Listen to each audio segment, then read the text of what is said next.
What's going on, Colts Nation? I appreciate you joining me for another video where today we're going to talk a little bit about the Chicago Bears, starting to get ready for the Chicago Bears. Yesterday was Overreaction Monday. People had a pretty strong reaction to my strong reaction, and just remember, it was Overreaction Monday. That was kind of the point. So, coming into today, as we start to prepare and look forward to Matt Eberflus coming back to Indy, leading the Chicago Bears here. Caleb Williams, the newest #1 overall pick coming into the NFL, and we played last year's #1 overall pick. Now, unfortunately, our #4 overall pick wasn't in that game, but we were able to come up with a win because Kenny Moore had 2 interception returns for a touchdown. And coming into this matchup, I feel like there should be opportunities to possibly be able to do that now. It's not like Caleb Williams is turning the ball over. Right? His first game, he was 14 of 29, 93 yards, no touchdowns, no interceptions. But then this last game against the Texans on Sunday Night Football is where he turned the ball over a little bit, had 2 interceptions in this game, 23 of 37, so he threw the ball more. There's more opportunity, and that's where we need to get him, right? We need to be able to start fast. Right, something we haven't been able to do, it feels like, in years, right? Get off to a fast start, get a team behind. You can get this Bears team behind. That's going to make Caleb Williams throw the ball. If he throws the ball 40 times, I feel good about us getting an interception or two, as long as the defense stays opportunistic, right? Obviously, the defense having some issues right now. Obviously, Juju Brent's not going to be a part of it. Samuel Womack, Dallas Flowers splitting reps this past week on the outside. So, uncertainty at that cornerback position. Kenny Moore hasn't been as good as hoping. Last year I felt like was a step up for him. I was hoping that coming into this year, and kind of felt like coming into this year that he was going to have a really good season. It appears that that's not going to be the case. Pardon the interruption. I just want to let you guys know how much I appreciate you stopping by the channel. And I also want to say that when I look at the analytics, 50% of the people that come by and watch this channel are not subscribed. So as Peyton's telling you to do here, hit that subscribe button right now. Turn those notifications on so you get notified when any videos come out. Now, if you need any further proof of why you need to subscribe, when you look at the numbers, 62.4% of the views on this channel over the last month have come from people that are not subscribed to the channel. So again, if you're one of those people, hit that subscribe button. I appreciate you so much, and let's get back into the video. Maybe that's why Josh Downs ended up having such a good training camp, because Kenny Moore just isn't there this year, right? And we'll see, can this defense pick it up? That's the big question as we continue to go. Now, for everything that's been said about the defense, the offense isn't off the hook. Okay, in week 1, a lot of inefficiency. You just ended up in a spot where we had a couple of explosive plays, which helped put some points on the board, helped get some yards in the pass game, because we couldn't run the ball. And so week 1, very inefficient. Just have the deep balls, and then obviously this last game, just not good enough there against the Packers. Right, good again. We were running the ball well. I don't understand why we didn't go back to that. It'll be interesting to see, what happens going forward. How many carries is JT going to get? Steichen didn't really have a great reason for why JT didn't play in the fourth quarter.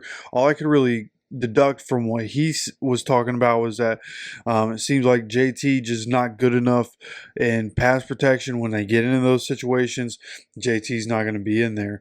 He was talking about, a third down situation where if we didn't get negative yardage, JT was going to go in and they would have run the ball there on 4th down to try to pick up the 1st down. Instead, they lose yardage. Matt Gay kicks a field goal and misses. So, the way everything played out just didn't work out. Definitely some error by the offense in this game when you only come away with 10 points. You have 3 turnovers. Turns out, ends up with 3 interceptions. One was on the Hail Mary. So really 2 interceptions, but 2 very costly interceptions. We were driving down the field on the first one, right? And he just overthrows Alec Pierce. Pressure in his face. Jonathan Taylor not blocking Quay Walker. If he's able to block Quay Walker there, Boom, we have, I think it was Michael Pittman Jr. would have been open in the end zone if Anthony Richardson just gets a half second longer to be able to look and see that and make that decision. But Jonathan Taylor not able to get a good block on Quay Walker. Quay Walker gets the pressure. Boom, interception. The second one, all Anthony Richardson, just a bad decision. And those are the things we need to avoid, right? Eberflus, we know he has a defense that they're going to try to just make us make a mistake, but it's not so much an aggressive defense, but it's more aggressive than what we see from Gus Bradley, and it's less predictable. There's more moving pieces. There's more disguise, and the players that he has, right? They've stacked the talent on that Bears defense, so it's not like this is going to be an easy game coming here. With Caleb Williams hasn't looked great so far this season. The yards per play for the Bears is at 3 right now, but nonetheless, we just can't come in continuing to make the same mistakes. At some point, you have to turn it on one side of the ball. Offensively, big plays are nice, but Matt Eberflus' defense is built around not letting up the big play, and which they were successful doing against the Texans, both in the run game and the pass game. It's not like the Texans had a bunch of yards. As I sit here and I look, Texans ended up with 310 yards, right? For a very explosive offense, that's really good. But the Bears in their 2 games, 205 yards. And then come here, 148 yards in their first game against the Titans. So, which is interesting. The Bears starting their season just 3 straight games against the AFC South. But we have 148 and then 205. So they're not moving the ball well. I imagine against our defense, the way Gus likes to play defense, I imagine the Bears are going to be able to move the ball a little bit, especially if Keenan Allen's playing, Rome Odunze, DJ Moore. They have dangerous weapons on this team. DeAndre Swift in the backfield, who hasn't done well so far this season.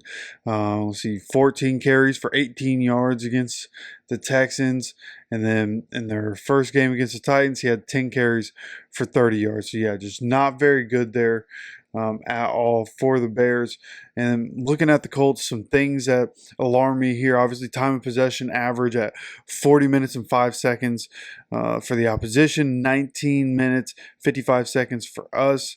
We have a -3 turnover ratio. Our opponents have a +6 turnover ratio, so just not good enough at all. Now, we only have 7 penalties, which is good. They have been pretty crucial time, especially in the Texans game when some of that happened. But then obviously a couple stats that we kind of talked about, but 237 yards rushing a game our defense has given up. We're getting 122 as a team, which is pretty good, but 93 carries over a 2-game stretch, 237 yards a game we're giving up. Okay, and then when you look at total offensive plays, again, teams have run the ball 93 times on us. We have run 96 plays this season. Okay, that stat in itself is absolutely insane. Yards per game for the opposing teams is at 415. We're at 330. Okay, right now just not getting it done offensively.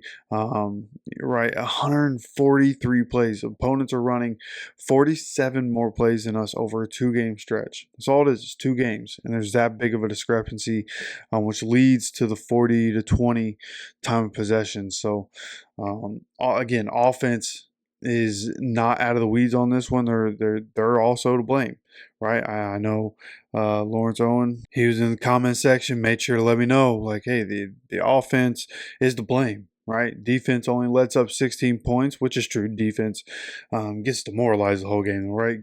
Rushing yards, can't stop the run, can't get off the field, 40 minutes time of possession. Just because defense didn't give up 400 yards doesn't mean they're not to blame. They can't get off the field, but rushing the ball isn't going to pick up chunk plays like passing the ball would.